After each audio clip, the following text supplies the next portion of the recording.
So it turns out that this week past has actually been the opening of Spirit Halloween's flagship store over at Egg Harbor Township in New Jersey. This video is not relating to that whatsoever. This is actually going to be a animatronic unboxing setup and demo video of a different prop from a different company. Introducing the Servo Scarecrow Pumpkin Scarecrow, Pumpkin Servo whatever. Point is, it has servos in its arms, it's quite tall, and it's actually a returning prop from a cancelled Morris Costumes lineup from last year. And do you want to know a fun little fact about this big fella? He's actually the first ever animatronic that I've owned which has servos in it. You know, as someone who has claimed to own all these animatronics and knows so much, I actually know very little. And with that, I actually own very little as well in comparison to you Americans out there, you know who you are. And these opportunities, especially animatronics with servo motors in them, don't come around too often. So I had to sort of make a decision between the Carnival Barker, import a Home Depot animatronic, or this guy, which was probably the cheapest option out of all three. So let's stop waffling, let's stop talking, let's just get straight into the unboxing.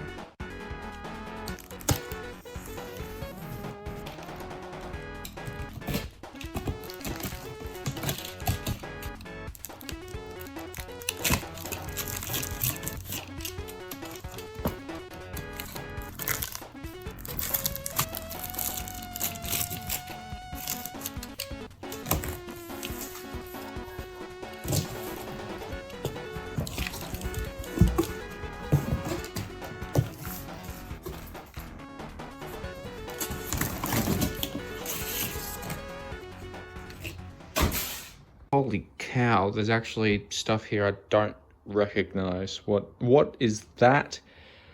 What is that? Springs?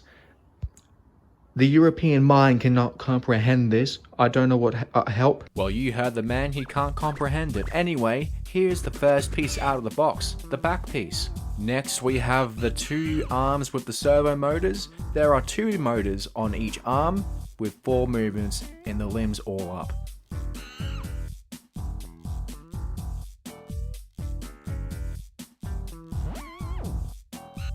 Next up is the waist piece. So this is the waist hoop and also the part that connects the legs. Here are his instructions, which we will definitely need in the upcoming few minutes.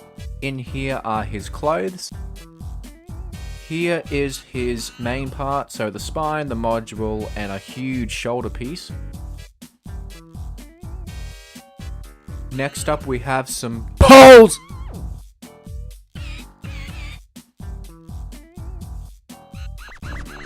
Some ground stakes to put into the base.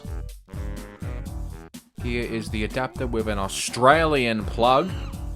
And finally we have its head. This is everything out of the box, scattered onto the ground. So without further ado, let's get started. I've already placed the base onto the ground after taking it out of the box, so let's go from there. We're going to start off by placing these two straight poles onto the base first.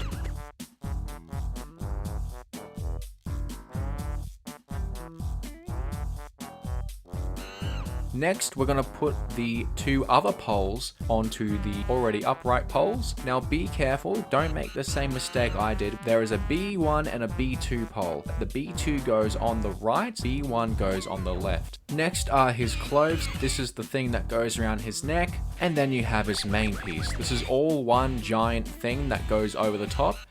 So we're going to actually have to do that before we put the arms on.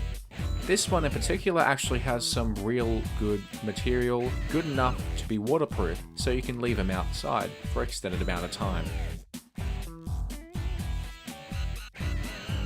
Next is his waist piece. It was a bit of a struggle to put him on, but eventually, off camera, I put my tongue to the left and voila, it actually stayed on. Now I'm going to put the main piece of his body on, so the module and everything, he just goes on like that. Next is his back piece, which just goes onto the back. Next are his arms. Looking at the servo motors for the first time up close, they actually look similar to the same servo motors that we used as part of a remote control rock crawling team for the steering servos in those little cars. It's a small world, huh?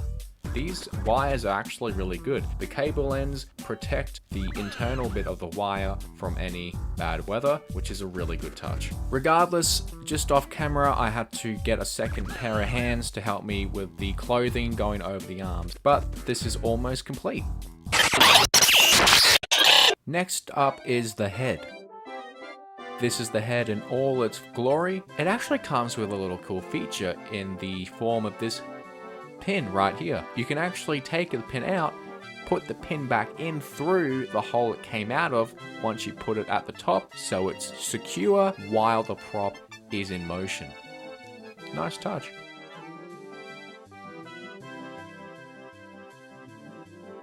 Here I'm just adjusting his clothing so the Velcro on the clothing match with the Velcro strips on the head. Next up is the neck thing that goes around the neck. I'm not sure what you call it. Someone in the comments could probably correct me. Maybe, please?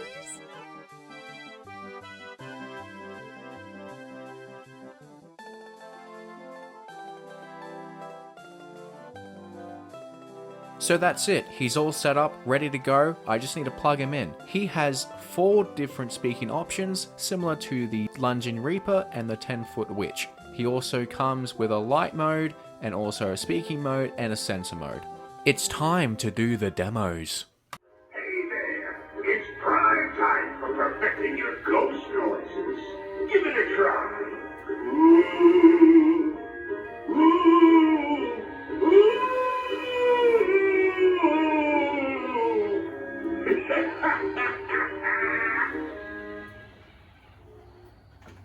I'm not afraid of the dark. I'm afraid of running out of candy. Do you know what a Scarecrow's favorite candy is? Candy corn, of course. I told the crows they could hang out, but they have to bring their own corny jokes.